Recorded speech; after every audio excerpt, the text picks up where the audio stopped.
షీలాజిత్. ఎవరైతే షీలాజిత్ యూజ్ చేస్తున్నారో you have to know these 2 things. మీరు షీలాజిత్ మీద స్పెండ్ చేసే every single rupee is going straight to trash can. Shilajit testosterone న్యాచురల్గా పెంచడానికి హెల్ప్ అవ్వదు. ఒకవేళ పెంచినా అది ఫిజియలాజికల్ లెవెల్స్ కంటే చాలా చాలా తక్కువలో ఉంటాయి. షీలాజిత్ మజిల్ గ్రోత్కి హెల్ప్ అవ్వదు, మజిల్ రికవరీకి హెల్ప్ అవ్వదు. షీలాజిత్ ఫటీగ్ని తగ్గించదు, డిలే చేయదు. దీంట్లో కొన్ని ట్రేస్డ్ మినరల్స్ అండ్ ఫాల్విక్ యాసిడ్ ఉంటుంది. ఒకవేళ మీ డైట్ కంప్లీట్గా ఉంటే దీంతో అవసరం లేదు. ఒకవేళ మీ డైట్ ఇన్కంప్లీట్ ఉంటే ఇది ఆ గ్యాప్ని ఫిల్ చేయలేదు.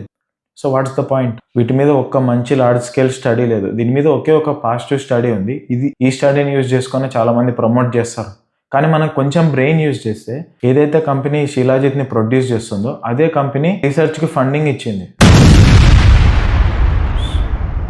How can we believe that? So whenever you are buying Shilajit, you have to remember that you are paying money to buy some tar which has absolute zero benefits. ఒకవేళ ఇలాంటి studies base చేసి మనం supplement చేసినా చాలా ఎక్కువ డోసెస్లో తీసుకోవాలి. ఒకవేళ ఎక్కువ డోసెస్లో తీసుకుంటే దీంట్లో హెవీ మెటల్స్ ఉంటాయి అండ్ DHA కూడా ఉంటుంది, which is way more toxic and not safe at all. And Shilajit is very very very expensive and people who promote this, I don't know what to say.